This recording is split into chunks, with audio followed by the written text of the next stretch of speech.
ನಮಸ್ಕಾರ, ಪಾಕಸ್ವಾದಕ್ಕೆ ನಿಮಗೆಲ್ರಿಗೂ ಸ್ವಾಗತ.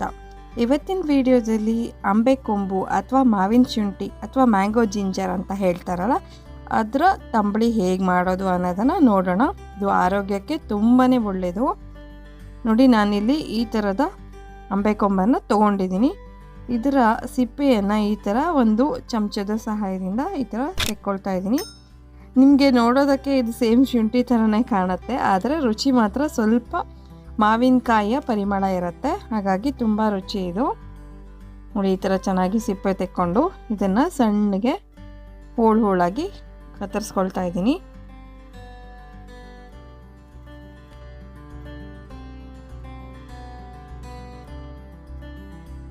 ನೋಡಿ, ಈ ಥರ ಕತ್ತರಿಸ್ಕೊಂಡಿದ್ದಾಗಿದೆ.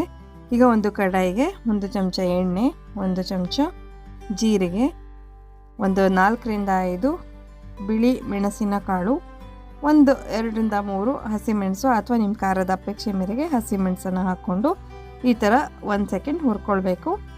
ನಂತರ ಕಟ್ ಮಾಡಿಟ್ಕೊಂಡಿದ್ವಲ್ಲ ಅಂಬೆ ಕೊಂಬು, ಅದನ್ನು ಕೂಡ ಹಾಕ್ಕೊಂಡು ಒಂದೂವರೆ ನಿಮಿಷ ತನಕ 1-2 ನಿಮಿಷ ತನಕ ಹುರ್ಕೊಳ್ಬೇಕು.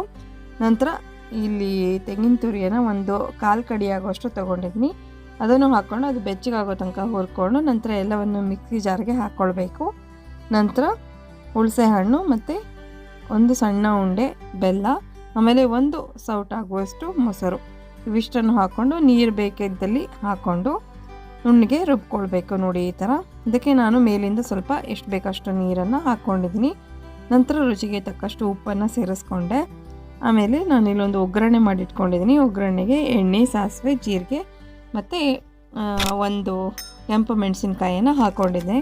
ಅದನ್ನು ಇವಾಗ ಈ ತಂಬಳಿಗೆ ಸೇರಿಸ್ಕೊಂಡ್ರೆ ಆಯಿತು. ದಪ್ಪ ಮತ್ತು ತೆಳುವ ನಿಮ್ಮ ಇಷ್ಟದ ಅನುಸಾರ ಮಾಡ್ಕೊಳ್ಬೋದು. ತುಂಬ ನೀರಾಗಿರಬಾರ್ದು, ಇದು ತುಂಬ ದಪ್ಪಗೂ ಇರೋದಿಲ್ಲ. ನೋಡಿ, ರುಚಿಯಾದ ಅಂಬೆ ಕೊಂಬಿನ ತಂಬಳಿ ರೆಡಿ ಆಗೋಯ್ತು. ನಿಮಗೆ ಈ ವಿಡಿಯೋ ಇಷ್ಟ ಆಯಿತು ಅಂತ ನಾನು ಭಾವಿಸ್ತೀನಿ. ಇಷ್ಟ ಆಗಿದ್ದಲ್ಲಿ ಖಂಡಿತ ಲೈಕ್ ಮಾಡಿ, ಶೇರ್ ಮಾಡಿ, ಕಮೆಂಟ್ ಮಾಡಿ. ಚಾನಲ್ಗೆ ಹೊಸಬರಾಗಿದ್ದಲ್ಲಿ ಸಬ್ಸ್ಕ್ರೈಬ್ ಮಾಡ್ಕೊಳ್ಳಿ. ಸಬ್ಸ್ಕ್ರೈಬ್ ಮಾಡ್ಕೊಳ್ಳುವಾಗ ಪಕ್ಕದಲ್ಲಿರುವ ಬೆಲ್ ಐಕನ್ನನ್ನು ಕ್ಲಿಕ್ ಮಾಡಿ ಅಂತ ಕೇಳ್ಕೊಳ್ತೀನಿ. ಧನ್ಯವಾದ.